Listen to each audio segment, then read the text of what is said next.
All right, so coming up in this episode, The commonest and the weirdest questions we get asked as teachers of English. and yes, and we'll also get into the explosive and growing controversy between English linguists and their own Prime Minister in Canada, Mark Carney. Oh my God. We got to hear this. All right, so this is English Musings with Athar and Gordon. Thank you for being here.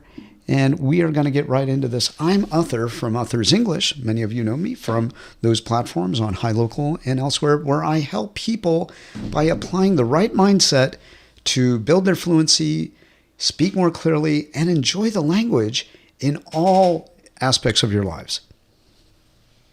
And I'm Gordon from Love English, helping people to communicate more clearly, more fluently, more confidently, and more influentially.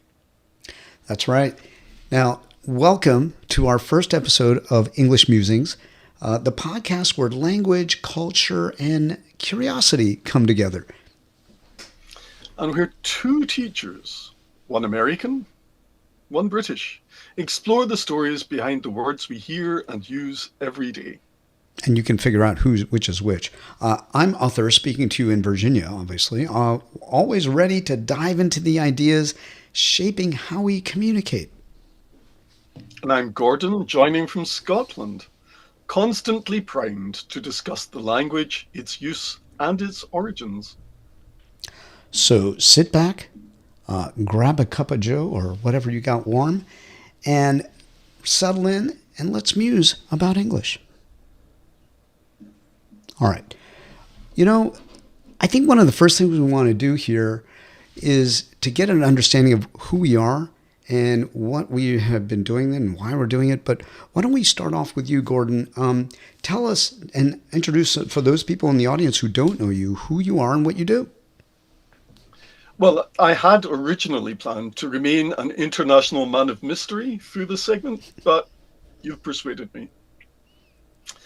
So my standard intro on High Local, Tandem, Clubhouse, those sorts of platforms is, my name's Gordon, also known as Mr. Love, because that's my actual name.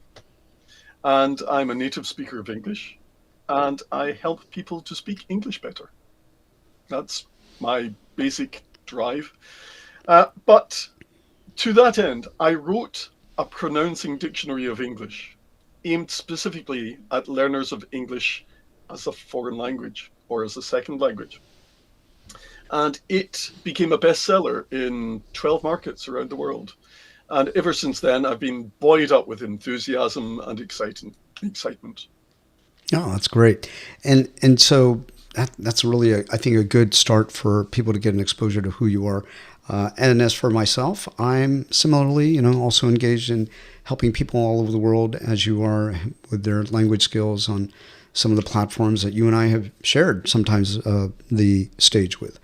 And very much enjoyed that. But one of the things that I think is really important as people begin to understand and use the language for various purposes in life is to see how is it that they can continue doing it for the rest of their lives, enjoying it and getting the right mindset. So I kind of help them with that as well. But yeah, that's, I think, a big part of what we do as teachers, right? Just trying to do that. But what was the trajectory that brought you here? What is it that got you to this point before you were doing the teaching and the involvement in all these different platforms like High Local and Clubhouse and Tandem? Tandem. I've had a long wandering path to here. I started off life as an engineer and became a software developer, and then a management consultant. And I ended up as a senior development manager at what became a major international bank, which then collapsed dramatically during the 2008 financial crash. They were just getting ready to be the world's biggest bank when the entire financial industry imploded. And it turned out they had bought assets which were slightly bubbled. And that did for them. That was a And crisis that went beyond that was just a while ago. Europe. That was also in the U.S. It was Oh pretty yeah, global. it it kicked off in the US with the subprime crisis, and it went global. And I was in the globe when it happened, so it affected me. And after that, I became a teacher. I was teaching kids physical exercise. I was looking for something interesting to do, something purposive. And I saw that my kids and loads of other kids were spending all their time playing video games and watching DVDs rather than getting out there and moving about the way that kids used to back in the day. And so I started sword fighting classes, um, With classical kids, swordsmanship, sounds modern kind of fencing. dangerous. Yeah, that's kind of the fun. First thing I did was I would get the kids to hold an actual pirate cutlass, well, a replica, but it was, real and metal and big. And then I teach them to stab each other, Safely, as you do. That's what kids ought to be doing. while their parents are And I was watching. doing that for years. Yeah, while their parents are watching. Oh yeah, This is how that's you a whole stab. This lot is of how you story. stab Bobby. Yeah. Okay. Okay. The very first course that I ran, it was a summer course at a community centre in a deprived part of town. And all the kids had to fill in a form saying what they had done in whatever centre activity they'd been taking part in. No one thought to put onto the form, what are the kids doing? It was just, what did you learn? What was fun? What was not fun? And the comments forms from the kids went in, I learned how to stab people. What was fun? Stabbing my brother. What was not fun? When my brother stabbed me. That's the quote from the first form that I looked at. And it was great. So And so it was popular and I kept doing it. and and that goes from teaching that to teaching English. What was the transition, and what brought you there? So I was doing this, and then I had a series of minor heart attacks. And COVID happened while I should have been doing cardiac rehab. And so after the heart attacks, after the heart op, without cardiac rehab, I was recovering quite slowly. And we'd been in lockdown. So I'd got out of the habit. And we needed new protocols for kids for sharing equipment. And I was doing some training as a trauma doula. And we decided as a group we wanted to have some extra meetings, and it was all mainly happening online. And one of the group said, let's go to Clubhouse. Let's have the meeting on Clubhouse. And I said, great, what's Clubhouse? What? So And this so is I like downloaded Clubhouse. 2020, 2021? So for me, this was kind of this time 3 years ago, towards the tail end of 2022. 22. And so I downloaded Clubhouse, and it turned out no one else in the group that wanted to use Clubhouse for this meeting turned up in the end. And I was wandering the halls, wondering what was what. And it turned out the way I saw Clubhouse, or the way I experienced Clubhouse, I don't know if it's the same for you, but there are native speakers who are all off in one corner, talking to each other, trying to network and pyramid scheme their way to riches. And then over in the other corner, there are lots of people trying to use it to speak to native speakers so that they can improve their spoken English. But all the native speakers are way over there. I'm going to jump in here because now I think we can, get through a portion of your background, which is a shared experience with me. And as you're getting into this, I remember getting into Clubhouse. Now, I was there starting in around mid 21, actually a little bit earlier. But when I really started to pick up was after I retired from my government job. I was in government for 35 years, almost 36, and I retired from, of all places, you can look this up anywhere. I mean, DHS. I was working there as an international affairs advisor, and when I retired in late 21, I thought, okay, I'll step up my activities in ways that I can help people, because I'm also a personal trainer, help people. Like you're into fitness, you're into martial arts and things. Like we all have these multiple interests. And I had that interest as well in physical fitness and in personal training and teaching fitness classes. So I went and started spending a little bit of time doing other things, including getting on Clubhouse. And what I found was a lot of people, there were rooms where there's just all these random things going on and people screaming at each other and talking about politics and really going at it. And some were pretty insightful and deep discussions too. But there were these areas in these rooms where it was all about English and learning English. And what I found is a lot of those rooms were non-native speakers. That's not a bad thing, but just people who that was not their original language and who didn't speak it very well, who were moderating, and I put that in quotes, discussions to help people improve their English. And they were saying things that were incorrect. They were saying things that were misguided, and there wasn't a lot of teaching or learning going on. So like well-intentioned, yeah, but misguided. Yeah.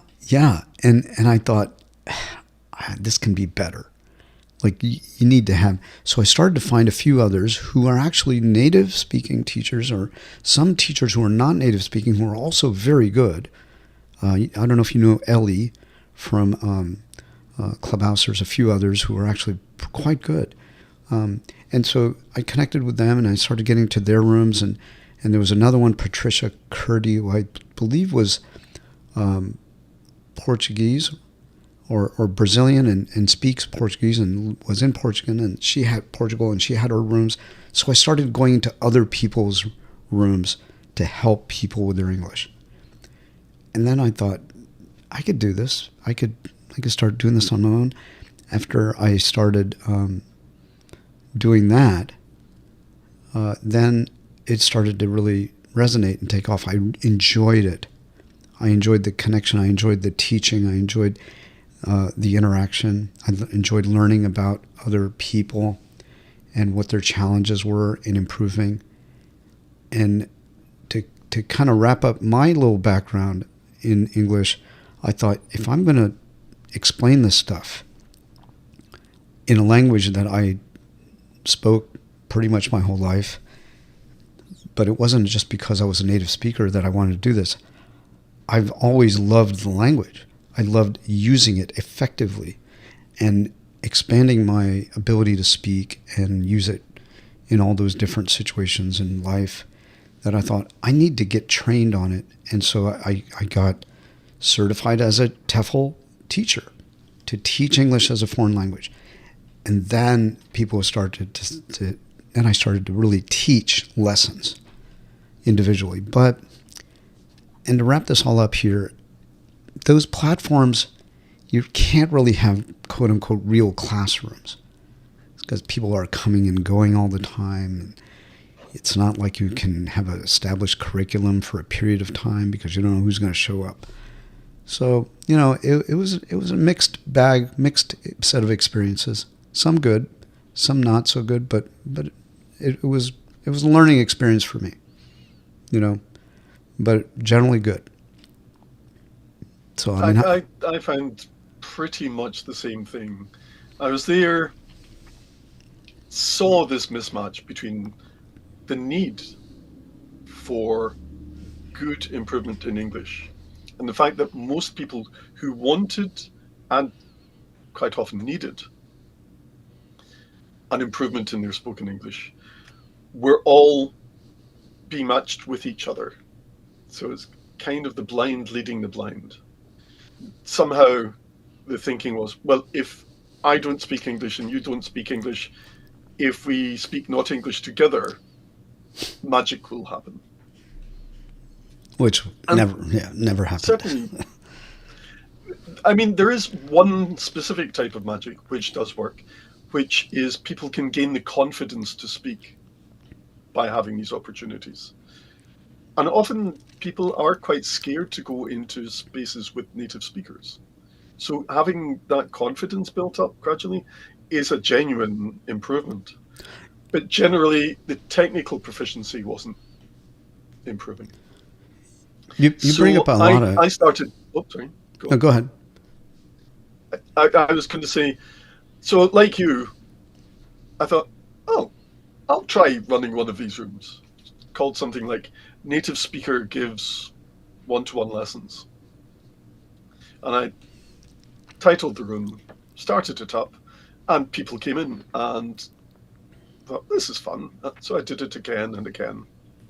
And it turned out, over the next few months, I only got asked about 13 questions. This is, by the time the months had ended, I was doing it several times a week for a few hours at a time, plus hanging about in other rooms with like-minded people like yourself, which is when I first met you. But more importantly, Johnny USA, who's a phenomenal networker on these platforms. And then Clubhouse Yeah, changed. I'll just say that.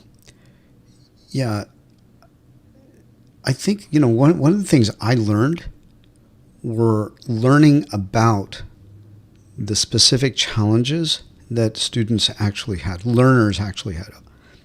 And most of these people were adult learners that we got to know, right? They were not, there was a smattering of a few here and there of people who were in their teens that popped into Clubhouse, but the vast majority of people, almost entirely, were people in their 20s to 40s and then sometimes creeping up into their 50s, but generally adults who were either studying, looking to study outside of the United States or outside of their country into some Western speaking or native speaking English native speaking country, or maybe in Europe somewhere as well, where the English was not the primary language, but they spoke it. And so they wanted to study, they wanted to engage, and wanted to socialize. And in that interaction, in all those interactions that I had in those rooms, I found out, and you hit the nail on the head. Oh, we'll come back to that later, right? But you really were right, spot on with this idea that it was about confidence, that they wanted to overcome fear, they wanted to overcome this fear of being judged, the fear of failure, and yes, they had the other specific things like I wanted to speak more clearly. Some would say, and this is a whole nother discussion we can have, they would say, I want to sound like you. I want to sound like an American. Or I'd say, I want to sound like a British person. And I had the benefit one time of bringing in one of our Canadian friends who is a trained and practicing professional accent coach. And he said, and this is something I repeat all the time, his name will come to me later, but he said, there are two professions in which you need to change your accent. One is an actor, if you're training for a certain part, and the other is a spy. Everybody else has no requirement to do that, okay? Because there's variations and variety of English that it's all about being able to communicate effectively is the key. And whether it is in the process of speaking or listening to others, you've got to expose yourself to a wide range of people and how they speak, but also understand that there are a lot of variations, and we need to be able to appreciate that. I learned that. Yeah. There are 42 accents identified for the USA, 56 for the UK, which I think is an undercount. There are 7 identified for Canada. I've identified I reckon 7 in Australia, and I reckon there must be at least 3 in New Zealand, which brings us to 120. And there are still other parts of the English-speaking world to tally up. South Africa, the Caribbean, all sorts of places. So there are lots and lots of variety. One of the interesting things about English is that there are massive points of commonality between all of these native speaker accents. Because English, to use a bit of technical terminology, is a stress-timed language. In Spanish, it's a syllable-timed language. Almost every syllable takes the same amount of time. But English isn't like that. The word deepened, or the phrase deep end, or the word depend, all have exactly the same pronunciation, but a very different rhythm, a very different word stress pattern. And so what we tend to preserve from one accent to the other is the word stress pattern. And the pronunciations vary. I mean, forget about it. Forget about it. I can't really do it a lot well. Yeah, forget about it. You know what I'm talking about. Yeah. That's Hey, what we're look, talking about. listen. Hey, once in a while we're gonna do this. Here's the thing. Here's the thing. Let me just tell you something. All right. So there's all kinds of accents in the United States of America. But if you're speaking like me, it's normal. It's normal. That's okay. But look, here's the deal. You gotta understand that sometimes, once in a while, you're gonna talk different. You're gonna hear people talk differently. And it's just a hoot. Sometimes I just get a real kick out of this, and I just enjoy it so much. But here's the thing that I realized, and I learned this from other people who do, impressions and accents. The purpose is not that you're necessarily trying to replicate the speech patterns of an entire people. No, not at all. Look, the thing that you're doing is simply trying to say, there is probably an individual who speaks like this. And if there probably is, then you're probably just fine. And that is, by the way, one of the lessons I learned from my good friend, Mark Byron. I remembered his name. Mark Byron in Canada, a good friend of mine outside Toronto. And he said that when I teach others accents, it is not about the idea that you're trying to accurately portray a certain way of speaking amongst an entire people. Because I know if I speak in this way, there'll be many of your fellow Brits who will say, that sounds nothing like us. They'll say that, and they'll be correct. But I would say that it is passable that somebody's probably speaking in this way. And the fact that I can change means that others can change how they speak as well. Absolutely. One of my favorite things to do nowadays, now that I specialize in accent coaching phonetics, what some people call accent reduction, and I really disagree with as a term. I think of as adding additional sounds to your palate rather than trying to remove your accent or reduce your accent. And one of the things I love to do is to teach the go-to phrase, a bottle of water, in as many accents as I can teach someone in 10 minutes. Oh, I want to hear that. So a bottle of water, international neutral, or what I call international received pronunciation. A bottle of water, which would be standard Southern British, or what I call standard Southeastern England English. Or estuarial English, which is working class from the same area, a bottle of water. And then we go across to America. And what we do is we soften the T's down, but we keep the original set of vowels. We don't use the London vowel of ta at the end. We have a bottle of water. So, o-e. And then, of course, there's this accent, which you were saying is, you can't get it perfectly right, but kind of represents people. And people in New York say, no, this sounds like Boston. And the Boston people say, no, that sounds more like New York. But a kind of working class where every vowel is ah. a bottle of water. Hey, you got a bottle And of water for me? Hey, I'm thirsty. yeah, Yeah, exactly. I had a friend who went into a corner shop, a local store somewhere in Washington, D.C. And he said, in an accent very like mine, I'd like to buy a bottle of water, please. And the woman behind the counter said, what? A bottle of water, please. What? He said, and he suddenly realized, water, he said. And she said, oh, water! And she handed him the bottle and he paid for it and out he went. Yeah, yeah. All right. Well, And you've got Australian, which is the same rhythm. All of these have the same rhythm. Same rhythm around the world. Until you go to Glasgow, where it's a ball of water. bottle of water. And because it's a completely different rhythm, this is my theory, the reason that everyone else in the English-speaking world says, I can understand everyone, apart from Scottish people, is because this Glasgow accent has a completely different rhythm.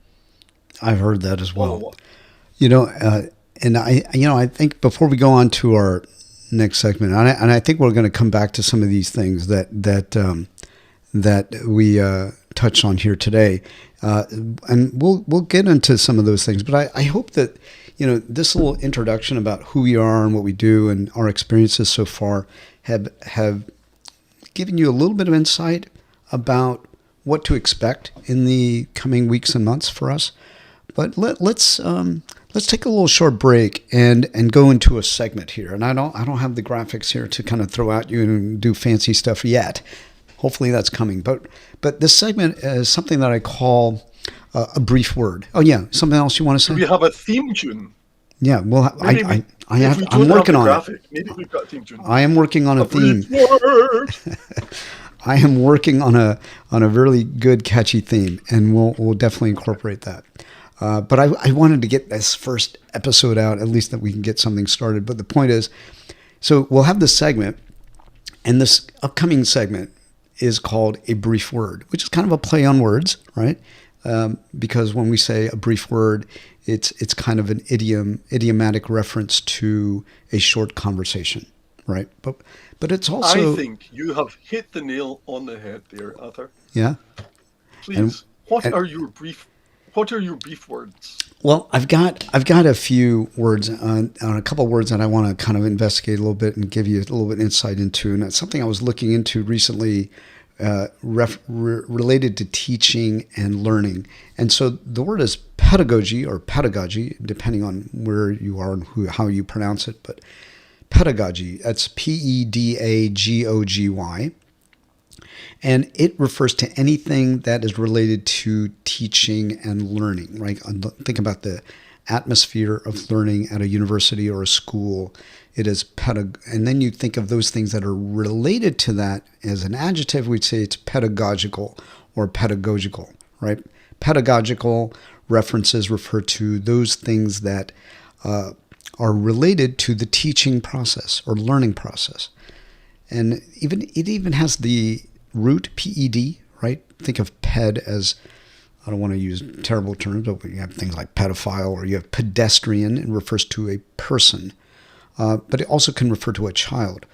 And then I thought, well, are there any other words that are related to this? And I found another one, and it was not a commonly known word.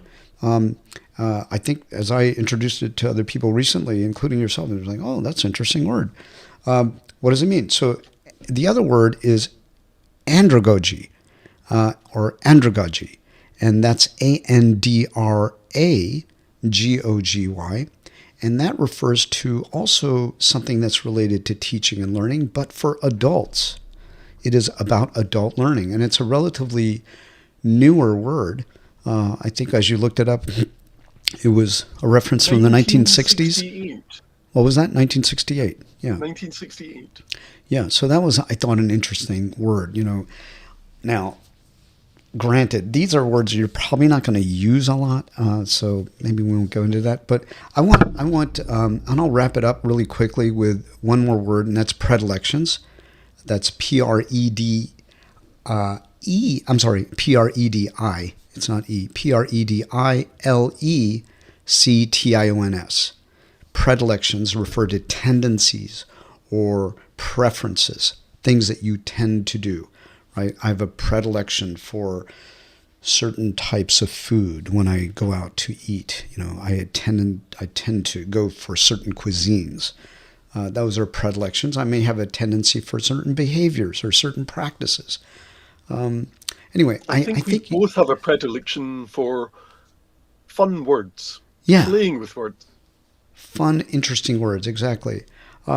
Anyway, with that being said, I think we both have that predilection, so it's time for maybe references from you on certain things or word plays that you want to investigate or offer to others. I was going to offer up a couple of idioms to hit the nail on the head, which has come up a few times here. Yeah, you mentioned it earlier in our conversation. Get something just exactly right, as if you've got a hammer and you've got a nail, and you get the hammer to land just exactly right on the nail, on the head of the nail, as opposed to on your thumb, which is bad.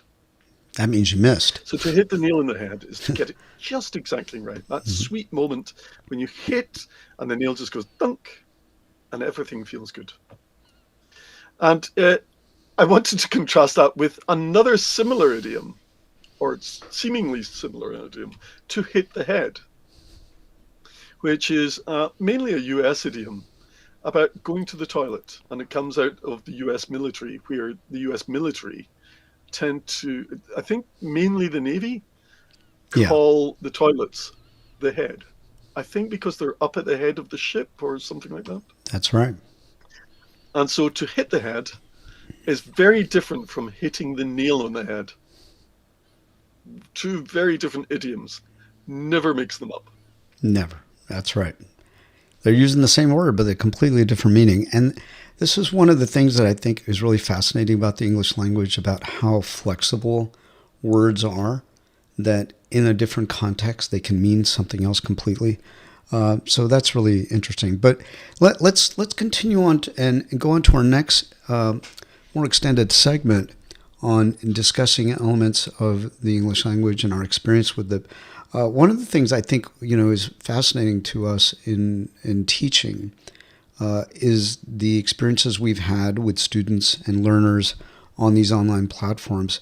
I know we've had a wide range of experiences. Some are very similar and some quite different. But if I ask you, let's talk about some of these experiences and questions and typical weird and maybe very common questions that you get on these platforms. What would you say they are that you tend to get?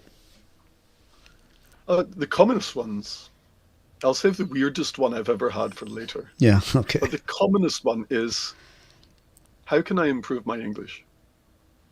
Now, I often am online in rooms, social audio rooms, where I say I'm going to give everyone, each person, 10, 15 minutes, and I'll help them with some aspect of their English. And sometimes I'll say, how can I help you with English today? In the next 10 minutes. And the answer is, very commonly, well, I would like to fix my grammar and my vocabulary and my pronunciation and my confidence, please. And I think, that's a big ask in 10 minutes. That's the commonest question, I think. How about you? That is a tall order. And to say that, how can I improve all those things at once? Very similar to, I get that question a lot. And sometimes from people who haven't gotten the interaction with me to even know me much, but they'll come into the room, whether it's on Clubhouse or Chatter or Hi Local, and it'll be one of the first questions they ask. Yeah, just and I don't want to make fun of them when I do my accents. By the way, I do my accents out of a certain degree of respect, but people will say simply, how can I improve my English? And then I say, well, you need to be a little bit more specific. I mean, yeah, are you talking about your vocabulary? Are you talking about your confidence? Are you talking about your pronunciation? Are we talking about your grammar? Are we talking about your understanding of culture and how idioms and phrases are used in the language because you want to watch TV? I mean, so I try to back people up a little bit and say, okay, no, let's just slow things down here. I want to know who you are. I want to know what your objectives and goals are. Are you a student? Are you working? Do you want to have a certain ability to converse with other people in your profession? Are you looking to pursue a certain career in academics? Whatever it is, I'd like to know that first before I start giving you the prescription, right? To say, this is what you need to do to fix this problem or this issue or to address this skill, lack of skill or the skill that you want to improve or to refine. It's very similar to my experience as a personal trainer or a fitness instructor. I'm not going to go to someone and say, do these exercises unless I know you can do them, unless I know what your goals and objectives are, unless I understand what your current state is.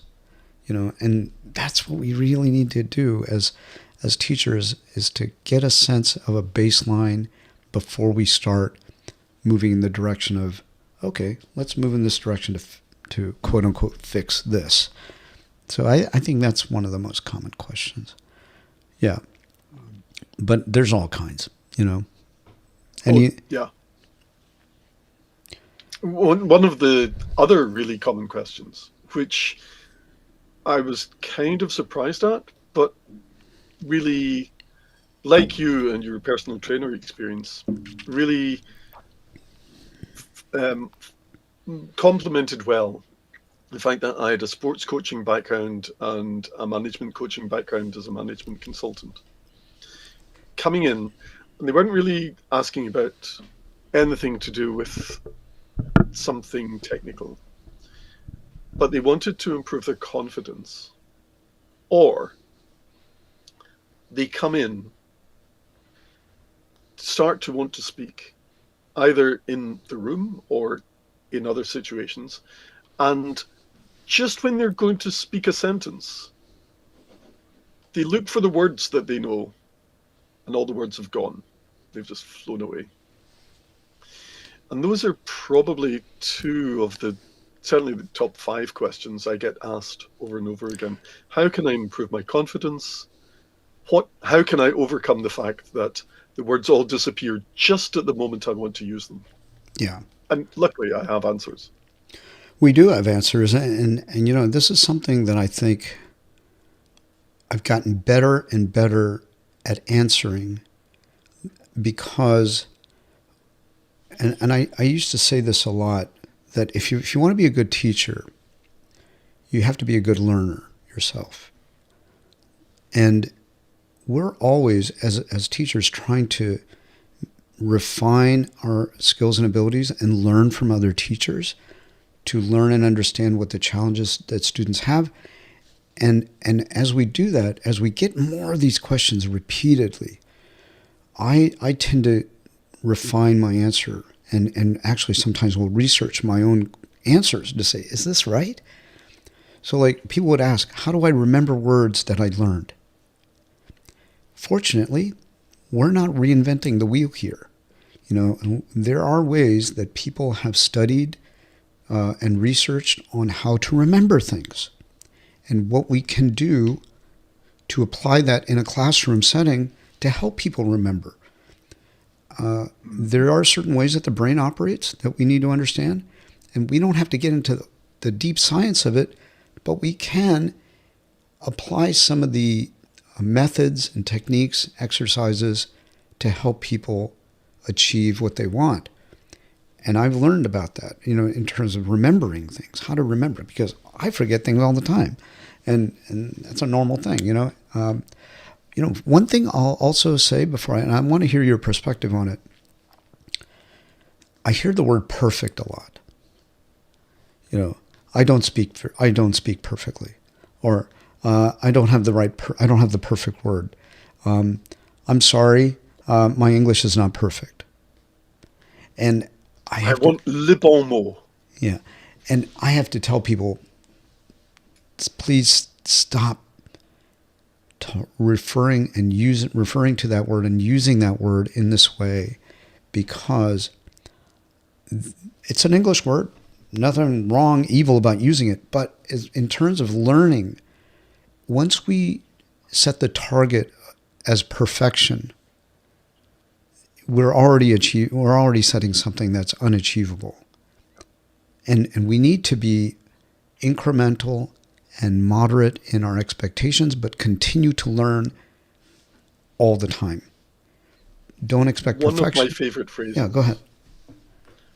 is in the UK university system, if you either get ordinary degrees if you do a 3-year degree in Scotland, or you get honours degrees.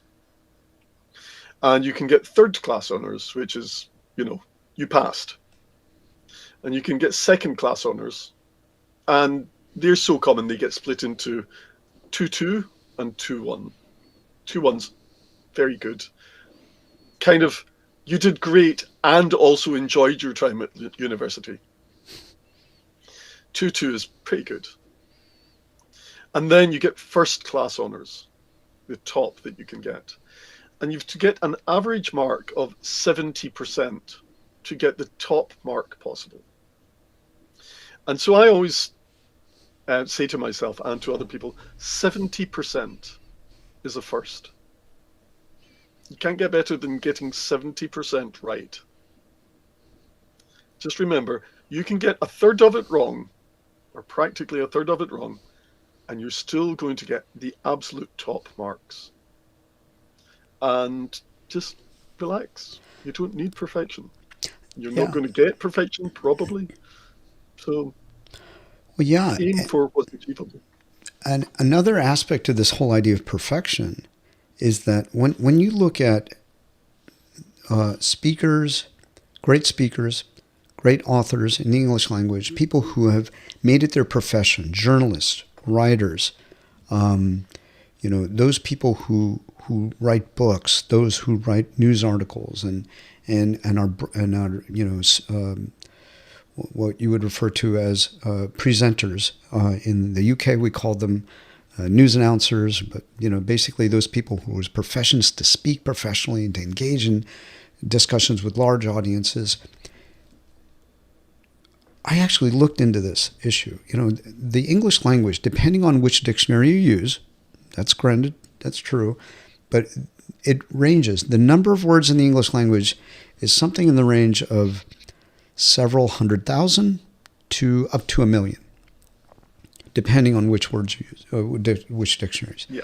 And that includes things like grunts and technical terms and, things that are medical terms that nobody knows, but it includes everything, scientific terms for certain plants and species. I am tempted at this exact moment. So I've got 6 dictionaries on my desk here. Yeah.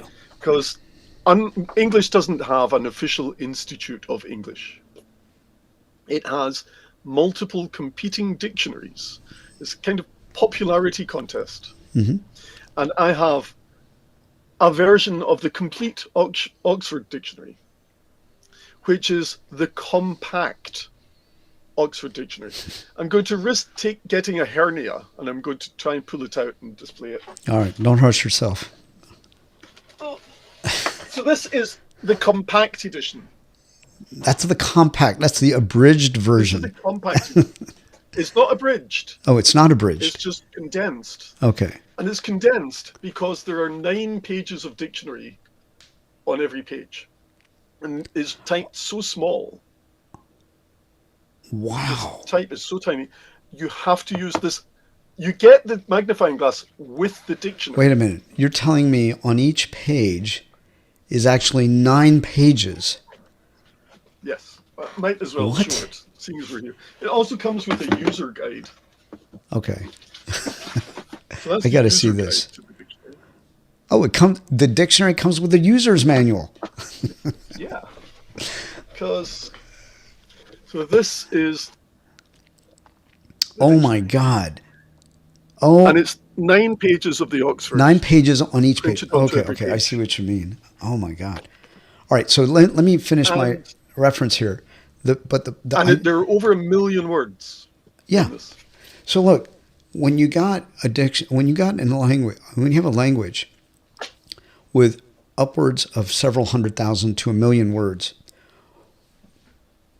I want you to put this in perspective because those people who are considered extremely proficient in English, academics in their own field, people who have decades of research, who can give lectures to thousands, people who are journalists, writers who have written dozens of books, their vocabulary is generally considered extremely good, and their vocabulary, their active vocabulary, is in the range of 35 to 50,000 words. 35 to 50,000 words on average. Yes, you're going to have some people higher, some people lower. People who just memorize words because they have some ability to do that and they train themselves. But 30 to You mean you 50,000. didn't read dictionaries as a kid? I did. I just like a novel. I admit to having a predilection. We used that word earlier. I think I I think you had a should. predilection for just diving into words. And we would challenge, there was a friend of mine in fourth or fifth grade. We would challenge each other to find words that the other person didn't know. And we used to have words when we were growing up, Scrabble, right? Where you'd come up with words and say, oh, that's not a word. You can't use that word in the game. I said, that's a word. I assure you, that's a word, right? So like we would I play. have I have a few times when people say, "What about this word?" And I have confidently said to them, "No, that's not a word." Yeah, There's one vortical, which I was convinced was a misspelling of vertical, and it means to move like a vortex. yeah. And I've worked in mechanical engineering where we were doing vortices, Mm-hmm. and I've never used that word, never heard that word. So even though it turns out I had worked in that specialist field, I'd never heard that word ever. Yeah. And it happens to us all. So you have these hundreds of thousands of words, and the people who are at the pinnacle of their careers, of their professions in speech, in writing, in using the language, and they are considered at the top of their fields, they have maybe a vocabulary of 35, 40,000 words out of the Absolutely. million, out of a million. So why should, Although, and I'm going to conclude with although, this. Well, yeah. okay. Well, I'll just say, why should a learner set their goal of being perfect? You cannot be perfect. You cannot know everything. You cannot know all the nuances of grammar. You cannot know all the nuances, all the vocabulary that exists, all the terms, all the idioms, all the phrases. What you can do is learn to get better and better and better and expose yourself to more. That's all I wanted to say about that. Yeah, so perfect Learn is how it. to learn. Yeah. I mean, there are stats on for learners of English as a foreign language. How many words do they know? Now, native speakers, the top native speakers are 35,000 plus. But, there are average native speakers and there are some native speakers who aren't even average. And it comes down to 10, 15, 20,000 words of vocabulary. And the average learner of English has about 4,500 words. The average learner of English who is in a foreign country, i.e., they've moved a country to another country, has 10,000 words. And they don't need to move to an English language country to get that bump, apparently. Just if you live in a country other than your own, your English tends to get a bigger vocabulary. And you only need 3,500 to be at advanced English. C1 English is only 3,000 700 words. Yeah. So people only need 900 words to move to A2, another 800 to move to B1, another 700 to move to to B1, and another 1,300 to move from B2 up to C1. So we don't need an enormous vocabulary. We can get by with quite a small one. So Yeah, no, this is great, and I think we'll be coming back to this subject many times in the future and talking about different levels and what people need to do to go from one level to the next. But yeah, I think this is really a fascinating segment that we just had. Let's go to our final segment. And before we get to our final segment, I want to have a little bit of a break and have a very short segment on some recommendations of things that we think you guys should check out, things that we come across that could be in the form of books, movies, podcasts, videos, whatever, articles that we read. But I want to start off with you. I'll come back to mine in a bit, but I want to hear about any recommendations you have, any suggestions for people who might want to look to something to continue to advance their English. So, one of the things we want people to try and engage with is something that's fun, because if it's fun, you'll do more of it. And one of the most fun animations in the English language is free on YouTube. It was created by the people who went on to make Peppa Pig, who became a worldwide phenomenon. But their very first animation was called The Big Nights. It's free on YouTube at the moment. And we can put the link into the description for the video, I'm sure. And it's the adventures of two hapless, idiotic, brawny, muscly, stupid, rich people with swords. And they're voiced by Shakespearean actors. And there are lots of very pucka voices around them, doing the king and the princesses and other people. There's even someone with a comedy upper crust London accent of the 1950s. And he actually genuinely has that voice, because I heard him when he was just being interviewed. And then there are lots of comic actors doing fake Eastern European accents because it's set in some sort of Ruritanian country. There are 13 episodes. They're 10 minutes long. There's not a huge use of language in them, but it's still clever and funny to appeal to adults and to younger children, and middle-aged children as well. No. It's great. The Big Nights. I thoroughly recommend That's them. great. And we'll have the link for that in our episode notes here. And that's Nights with a K if you want to look it up, right? Knights. But we'll make sure we have the link for it. Yeah, I've got a couple of quick recommendations as well. One of my favorite things to do is listen to podcasts and listen to particularly a network here in the United States called NPR, National Public Radio. And they've got a number of great ones, but I want to give you a couple right now. And one of them is kind of both an entertaining as well as current events kind of show. It has a weekly episode and they've been going on for many years. It's called Wait, Wait, Don't Tell Me. That's the name of the show.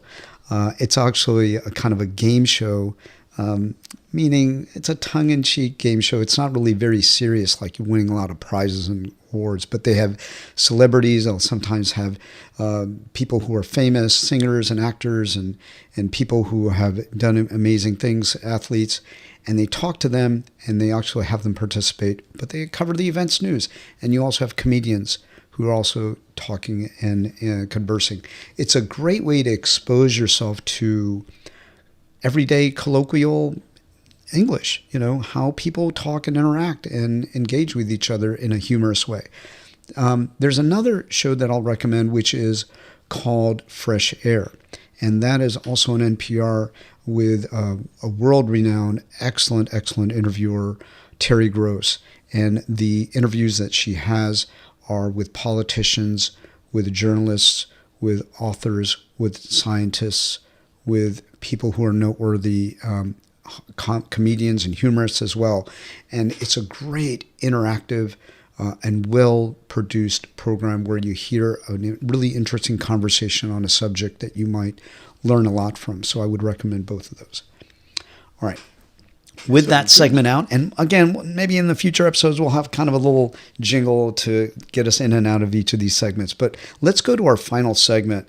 And this is the one that what do you want to say about? A fast one. And we're going to try to do this quickly as well. But there was a news story I came across earlier today, and that was about this explosive controversy that's emerging here in North America, and particularly in Canada. And it is these English linguists and language experts in England who study the language. They're saying there's something bad going on here. And what they found out is that their annual budget that Mark Carney, the Prime Minister, was in charge of putting out, that it had incorporated a lot of the British spellings of certain words, as opposed to what was practiced for decades using the North American, or often some referred to as American spellings. And they're saying, no, this is not right. We want to go back to our Canadian and American ways of spelling instead of the British ways. What do you think about this? Well, I mean, the key point to remember is what we had was British spellings preserved in Canada as a bastion of Canadian identity, as opposed to being absorbed into a North American identity. A lot of Canadian identity politics is about how we're not USAians. USAians? So, Americans, yeah. USAians. Oh. Well, there was a big controversy at the time of Declaration of Independence about what the country should be called. And there was the Founding Fathers had a genuine, serious conversation about whether they should legitimately call themselves the United States of America, lending itself to being called Americans, and thus kind of laying claim to ownership of the entire continent. And you will find lots of people from South America who say, it's terrible that Americans call themselves Americans. What are we then? Chopped liver? All right, but that's a side issue. What about the spellings here? They were genuinely going to call themselves the United States of Colombia, potentially, so that they would be Colombians. Okay, I think you and I, at some point in the future, we're going to have to talk about the world-renowned documentary that came out by one of the world's greatest, but one of the best documentarians in American history, and that's and he also produced the Civil War. Now I can't think of his name. Anyway, there was one on the Revolutionary Wars, really deep in understanding. Well, I want to get back to this issue of the spellings. So to this point. Canada spellings, they preserved a lot of British spellings. They didn't adopt US spellings. In the same way, Noah Webster deliberately decided to have new spellings for a new country in the New World. What does that have to do with Canadians, today? Well, that's why there are US spellings. Yeah, but that change occurred, and let's. It didn't occur in Canada then, and Canada basically has a combination of some of the American spelling usages and some of the British spelling usages. That's what they have. They have a combination and a mixture. One thing we do know. So 5 academics have written a letter saying it's terrible that Mark Carney has spent all these years in Britain and is spelling some words the British way.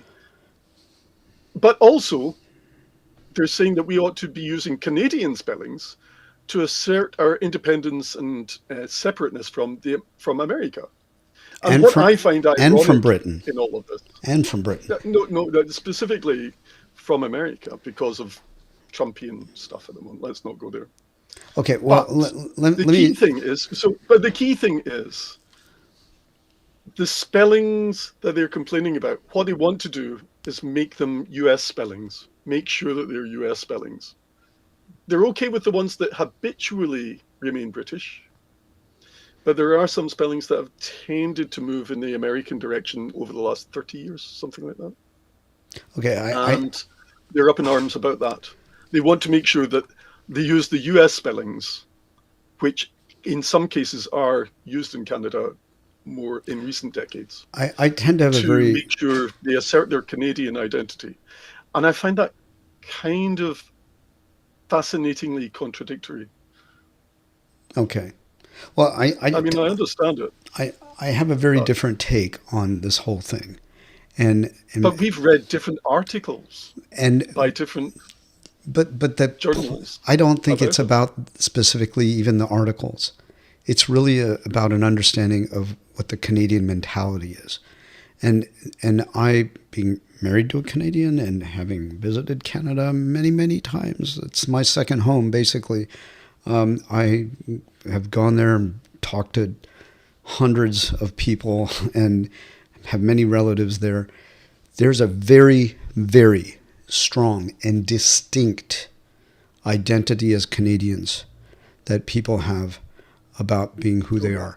And the one thing we also have to acknowledge linguistically, spellings have changed throughout the history of English, throughout its history.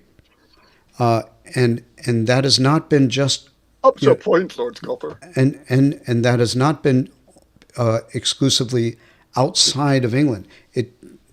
Those spellings did change significantly for over periods of hundreds of years.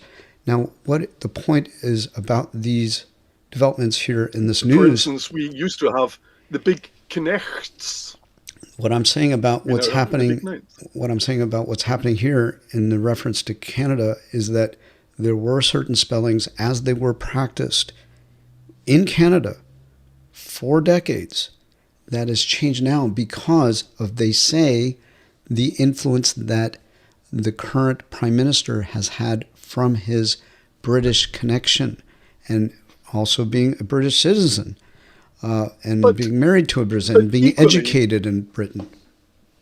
Yeah. but equally, what we've been discussing earlier is how English is a descriptivist language.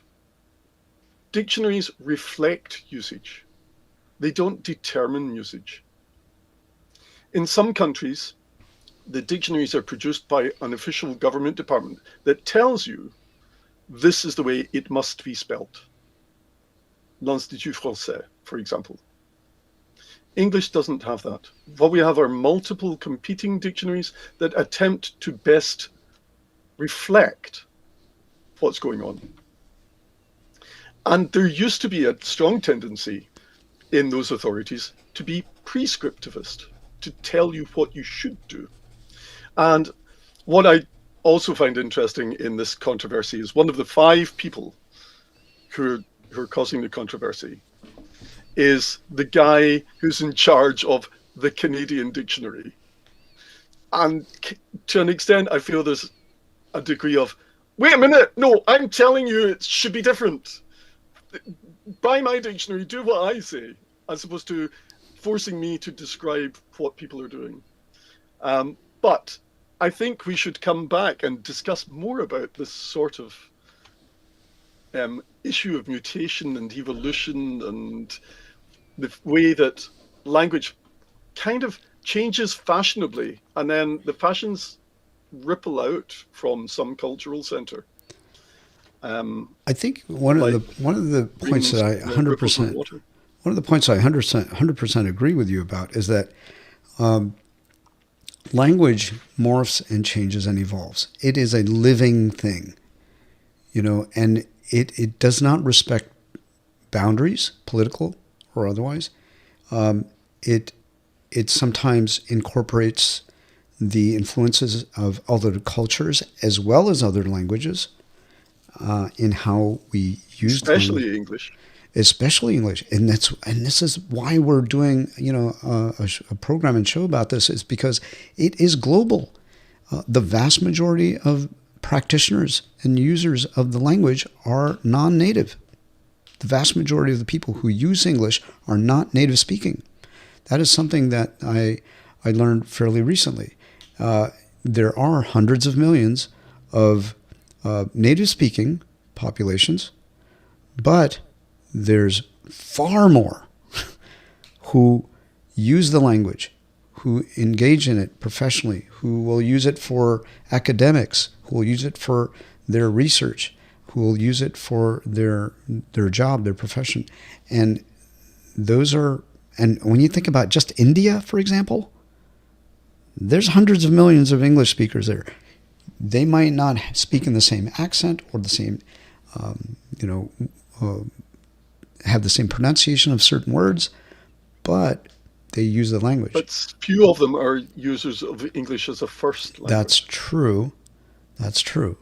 But when you include those that are, and there are some very well accomplished, highly accomplished writers who are from India, who are from Africa. Oh, yes. Absolutely. So anyway, definitely we have a lot of fodder. Lots of discussion to Lots come. of fodder for future reference. As we wrap this thing up, Shall we finish off with a quote? You know what? I'd love to do that. Let's finish off. What quote do you have to finish off for today?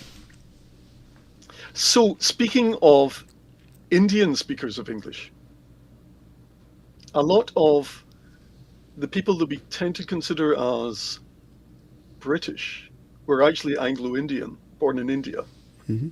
For instance, George Orwell, who wrote 1984, who wrote Animal Farm, he was born in India. And another person who spent a lot of his professional career in India, about 120 years ago, I think, was Rudyard Kipling, who wrote The Jungle Book and Kim. But he also wrote as a journalist. He was there as a journalist principally, and he wrote a little mnemonic to remind people how to ask questions, how to get yourself better informed about the world. Seeing as we've just finished on a news article, I thought this would be good. It's called His 6 Honest Serving Men. The first verse is, because it does go on for several verses, I didn't realize, but it does. I keep 6 honest serving men. They taught me all I knew. Their names are what and why and when and how and where and who. And I learnt that as something like an 8-year-old, and it's always kind of lived with me ever since. That is great. I like that a lot. And when you're talking about a short parable, a short little story that has a moral to it, that has a lesson, a life lesson to say, it's all about the questions. The who, what, where, why. That's how we learn. Those are the ones that greatest influence us. Those men that he's referring to. Of course, this was a time when it was all about men. They weren't going to say people or men, generally. It was men. But that's part of the time. But anyway, yes. Who, what, where, when, I think it was Churchill who said, when I say men, I am, of course, thinking of women. Which means something else. But anyway, this has been really good. I'm glad we're able to do this. And we'll try to do this periodically. And you can look for more episodes here. But I also want us to, remember that there's many other places that we can be found. I want to mention that, Gordon, where else are you active before we sign off here? So I am active on Tandem. I have 4 regular featured parties a week there. Currently, I have a couple of regular parties a week on High Local, a fun reading room where we read free novels on a Sunday, and Mondays I do quick readings on wisdom and the like. Where else can I be found? Oh, YouTube. I'm trying desperately to build up my YouTube following for my little videos on idioms and vocabulary. And we'll have Gordon's, we'll have your link to your YouTube channel here as well. Indeed. And the final place is Telegram, where I have a community of a few hundred people, where I post reading texts, written phonetic guidance. I leave audio recordings of me reading the reading text so you can read along, see the written phonetic guidance so as you can see how to pronounce. You can listen to me so you can see how the pronunciation guidance works. You can press pause. And then you can practice and shadow and imitate. And then press play again, listen to the text. So that's certainly something that I give away for free that I'm really proud of. All right. Really that's great. Thank you very much. And likewise, you can find me on Clubhouse and Chatter. I've been doing a lot more in Chatter recently. I do simulcast rooms usually a few times a week where I have lessons on vocabulary, lessons on improving grammar, as well as pronunciation and confidence. There's a number of other things I touch on. But yeah, I'd love to, have you join me in those rooms as well. Thanks again, Gordon. Really appreciate this. This has been really good. We'll do this again soon. I just want to say thanks to all of you for joining us on this day here on English Musings. We hope this conversation has been give you something to think about, right? Something to ponder as we continue on our English learning journey. Something to muse upon. Indeed. Absolutely. Something to muse upon, and share this stuff with your friends and family, anybody who wants to, maybe who identifies as either a lover or a learner of English, either one of those categories. We'd love to have you. All right. Any last point before you want to say bye? I hope everyone has a lovely holiday season, and I hope to see you all in the new year, if not before. Likewise. All right, we'll see you. And don't forget to like and subscribe. I forgot to say that. We should have said that from the beginning. And hit the bell notification icon. Yes. I only discovered from my son about a month ago that that's a separate thing. We need you to hit the bell notification icon as well. Like and subscribe and hit the bell notification. All right, we'll see you all soon, and bye for now. And this is going to be a rather abrupt finish, but we'll have a little bit better production quality next time. See you soon. Bye for now.